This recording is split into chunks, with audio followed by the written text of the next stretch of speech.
it's Sarah Hodgson. I'm here to talk to you today about the difference between service dogs, emotional support animals, and therapy dogs. I get so many calls from people wanting to bring their dogs on a plane, in a restaurant. Can you certify my dog to be a service dog? The short answer is no. The long answer is much more interesting. First of all, there are 3 different clarifications. Only one of them allows dogs in a restaurant or plane. So you have your emotional support animal. This is written by a psychiatrist or medical doctor. So if you want to have an emotional support animal, you would get a note, not from a dog trainer, but from your doctor or psychiatrist that says you have a disability that makes it hard for you to live without this animal. All that enables you to do is rent or buy into a co-op that has rules against said animals, that then they have to be like, well, you have a note from your doctor, so this is an emotional support animal. Second category is a therapy dog. Therapy dogs have a lot of training.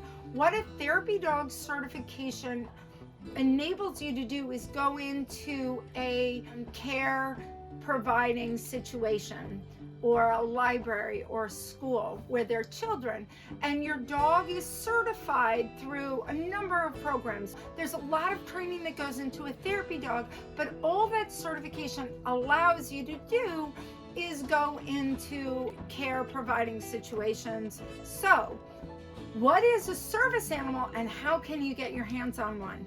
Well, you can't unless there's a service that dog needs to do to provide for your well-being. And the scary thing is there is 0 governmental regulations on service dogs. So there are scammers all over the internet, all over the country and beyond, scamming people into sending your dog to them for a period of time to be trained as a service animal. It can cost upwards of $30, $40, $50, I even saw $60,000 to get an animal, quote unquote, trained to be a service animal.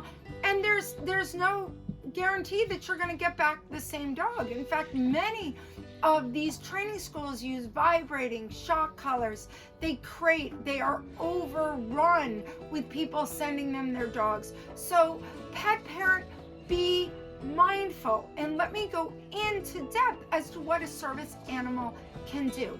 I train dogs for psychiatric assistance. So the dogs I train for medical alert and psychiatric assistance are trained to give a cue when their owner is in distress. A big part of service dog training is then training the dog to its person, which, as I will explain, is a process in and of itself.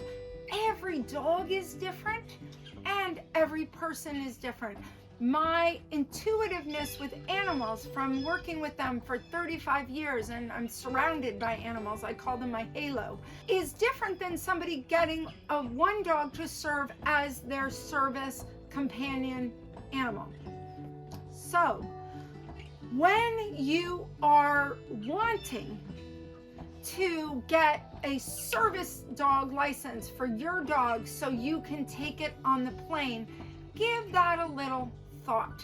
You are going to give them a bad name if you take your mildly trained or poorly trained animal, buy a registration form from the internet, slap a harness on that you can buy on Amazon, and try to pass them off like a service dog. Service dog schools, service dog training is a vital part of our society.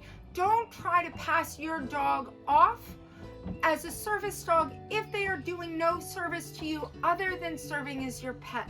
Now I'm going to take you on a journey, and I'm going to introduce you to Ruby, who I'm training as a service dog to her person who suffers from PTSD.